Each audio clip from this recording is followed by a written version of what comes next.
Well, hello, it's Mike McGuire. Mike on a Monday, episode number 23. I'm going to apologize in advance, a little under the weather for this week's webisode. Lots of great stuff coming up for you. I just want to say thank you so much for watching these. Every week a new episode comes up, and you guys have been supporting them greatly, so thank you so much for checking them all out. Deric Ruttan is standing by in just a moment. I'd like to invite you to the brand new Mike on a Monday Facebook page. And stay tuned, because we got lots more great episodes coming up. One of the first country acts I ever saw, period. Colin Ray is going to be on the show in just a few weeks. Also, a really cool acoustic performance from Ridley Bent is on the way.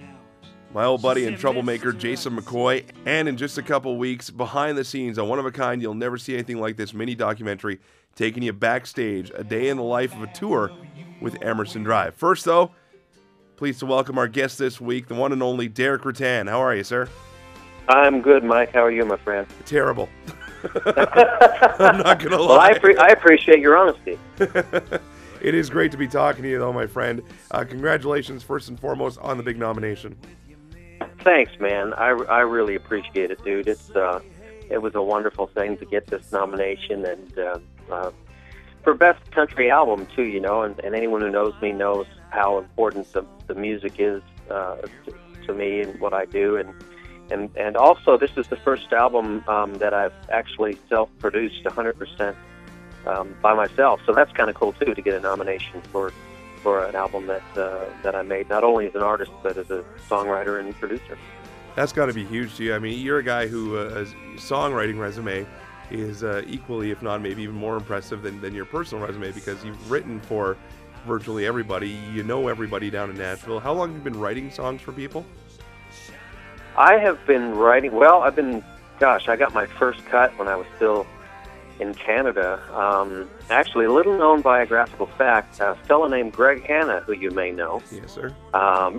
Greg and I used to play music together, and he cut a song that we wrote back in, I want to say 93, something like that, and that was probably my first cut. So I've been writing for other people really since the early 90s, but and moved here in 94 and got my first Nashville cut in a song called Distant Shore that Dirk Bentley recorded on his first record, and what was I thinking was the second thing that I had cut here. But that was when was that? 2003 actually. So it took me 9 years after moving to Nashville before I actually got a Nashville cut. So the old overnight success that took 9 years, you know, that seems to be a common tale, but that was me. That was my story. And that's kind of been the story of your career. I mean, you kind of just showed up on the scene, but you're always there. You're always there, and anytime you do have something, it's always a quality track. To get this recognition in what is a very limited category. I mean, country really only gets the one recognition at the Junos. To be in that with this album that you worked on so hard on your own has got to mean the world to you. It really does, and I was thinking about it the other day. I can remember growing up in Canada as a musician, as someone who aspired to be a singer and be on the radio.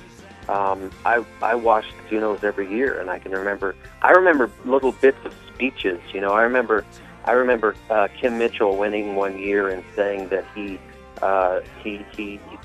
won an award for male vocalist, and he said, "Thank you. I've never considered myself a male vocalist. I'm more a white boy yelling, you know." And I just, you know, I love that, and it just, I can see in my mind's eye these different speeches that people made when I was, you know, 11, 12 years old watching the Junos. So obviously it made a big impression on me, and I, you know, you always kind of dream as a kid of at least getting to go to the show, you know, being nominated for something, and so I'm really pleased with that, and as you touched on, country music isn't really that well represented at the Junos, and it's kind of more you know, a pop and rock kind of thing. So I'm very humbled and proud to be one of, along with, you know, the four other people nominated in the category: Dean, Carolyn, Gord, Johnny.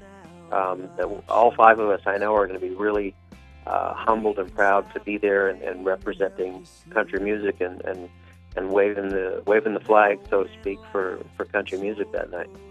It's a strong mix of the different styles that is Canadian country music as well in that category. Does it sometimes frustrate you maybe that it doesn't get more recognition on a mainstream level?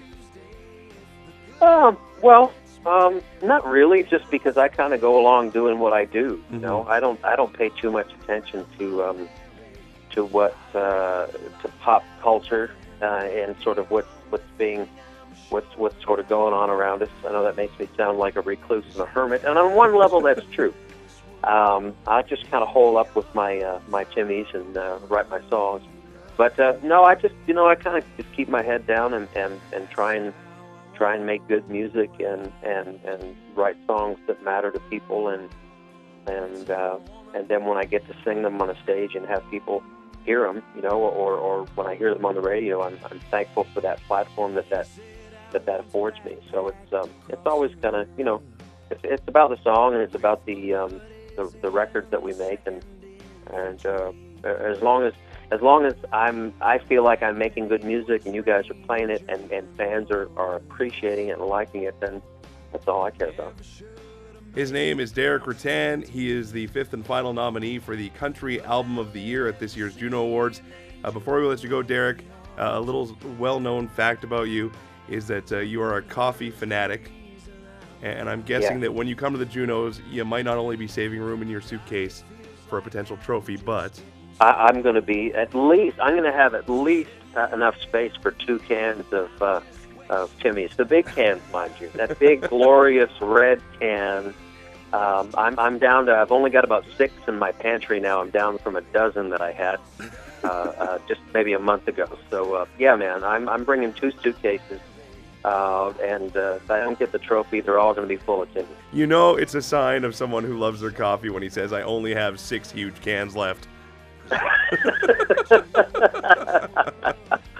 I know, it's sad, but I'm proud of it. I wave the flag, and someday it may be a problem, but right now it's good. It's all good. Feeds my creative process. At least that's what I tell myself. Deric Ruttan, congratulations on the nomination. Good luck at the Junos, and good luck with Customs bringing back all that coffee. Thanks, Mike. Appreciate it, buddy.